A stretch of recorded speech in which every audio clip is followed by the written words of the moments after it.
eto naman, eto yung mga bagong opportunity sa pera guys 'no. So may mga bagong, pagkakakitaan at saka yung sinasabi natin kanina na reconsider kasi may mga past opportunities or opportunities of the past or from the past na babalik sa inyo. And parang sasabihin ni universe na, "Oops, bisitahin mo ulit 'to baka gusto mo ulit itong gawin. Ito na yung chance mo," 'no. So mga gano'n guys. Pero these are new opportunities na puwedeng magdala sa inyo ng extra source of income. Mga ka-pixie, puwedeng trabaho, negosyo, side hustle or, investment guys. So 'pag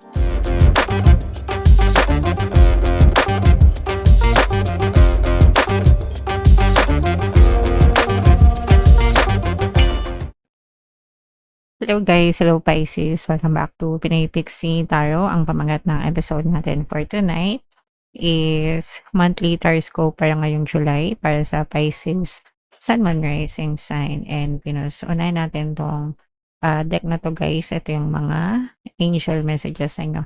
By the way guys, sa dulo ng video magkakaroon tayo ng yes or no, pick a card reading. Ito yung deck na gagamitin natin. Pwede kayo magtanong ng isang tanong answerable by yes or no. Tapos titingnan natin yung sagot ng tarot sa inyo. So sa dulo ng video yan guys. Kaya make sure na tapusin nyo yung video hanggang sa dulo. So unahin natin tong mga angel messages para sa inyo. Pisces, wow, recovery. Mga kapitsi, pagbawi, pagbangon, pag-recover sa buhay guys. No? So ibig sabihin kung may mga pinagdaanan kayo sa buhay, may mga problema, may mga pagsubok, may mga challenges, malalampasan nyo na yan.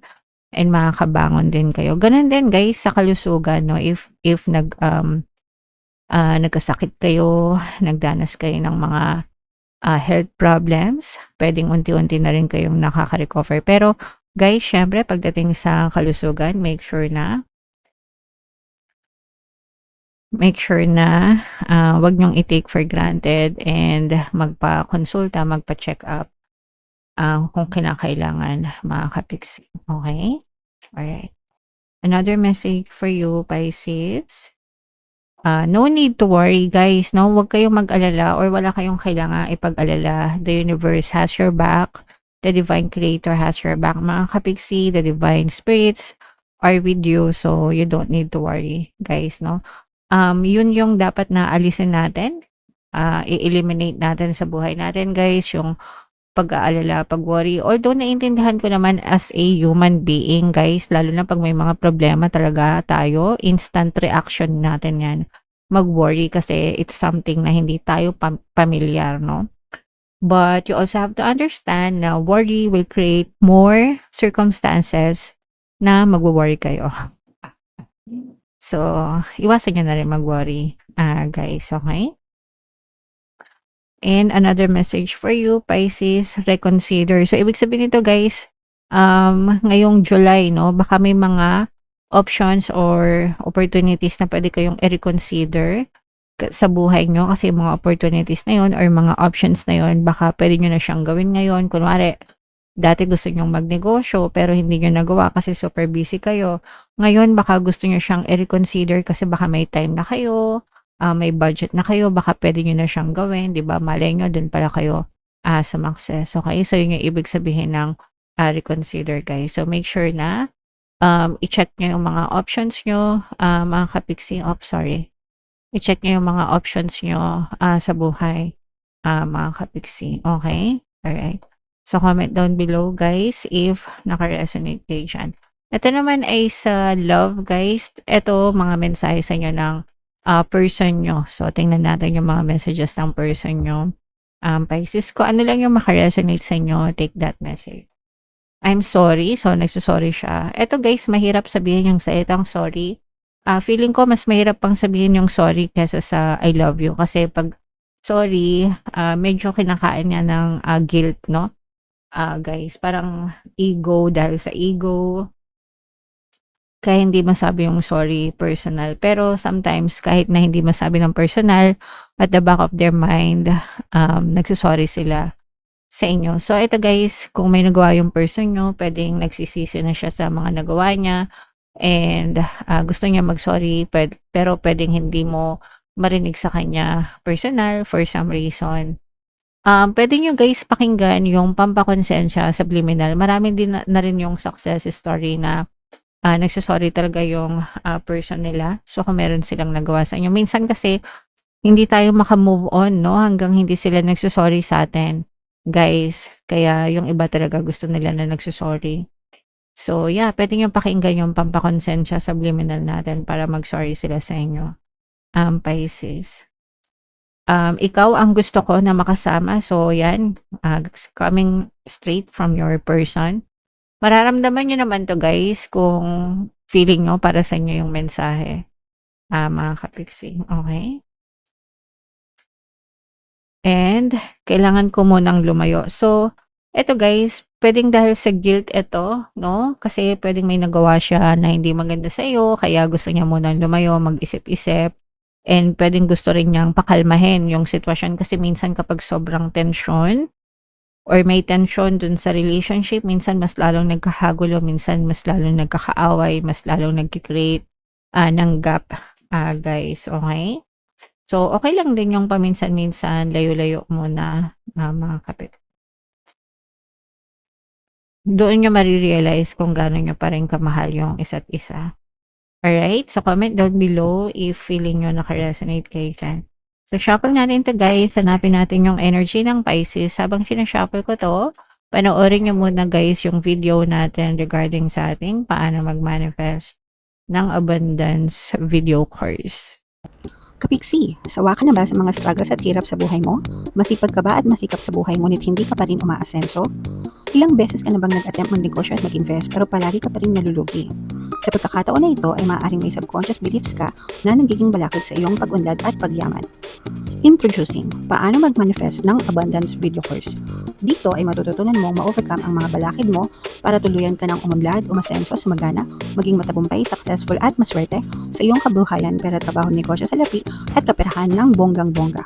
Dali, mag-send na ng email sa pinoypixie@gmail.com at simulan na ang iyong pagyaman ngayon. Alright. So, sa lahat ng gusto mag-avail ng course guys, meron tayong paano mag-manifest ng abundance video course, paano mawala ang third party at magkaroon ng harmonious na relationship, paano pabalikin si ex or vice breakup. Sa mga interesado guys, mag-send lang kayo ng email sa pinoypixie@gmail.com. And sa mga naghahanap ng pampaswerte guys 'no, meron tayong, money shaker jar. Ito yun guys 'no, super liit na bote pero super effective, super powerful guys, inaalog yan. At saka ito guys. So, ito yung ating WhatsApp number kung gusto niyong swertehin, chat niyo lang ako diyan mga ka-Pixie. So, Pisces kayo ay represent ng Queen of Cups mga ka-Pixie. So, this is both positive and negative. So, yung negative na nakikita natin, meron ditong presence ng earth signs, Capricorn, Taurus, Virgo.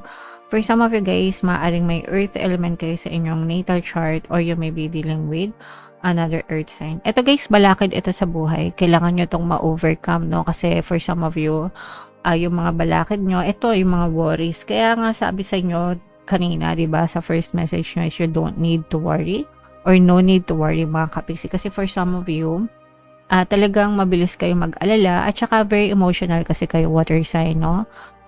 Pisces, you are very emotional sign. Kaya kapag ka merong nangyayari na hindi maganda sa paligid nyo, talagang sobrang impacted or affected kayo mga kapiksi. And ang nagkukos yun ng more limiting beliefs sa inyo guys, no? Yung mga frustrations nyo, yung mga disappointments nyo, mas lalo siyang nagkikreate ng negative beliefs or limiting beliefs sa inyo guys.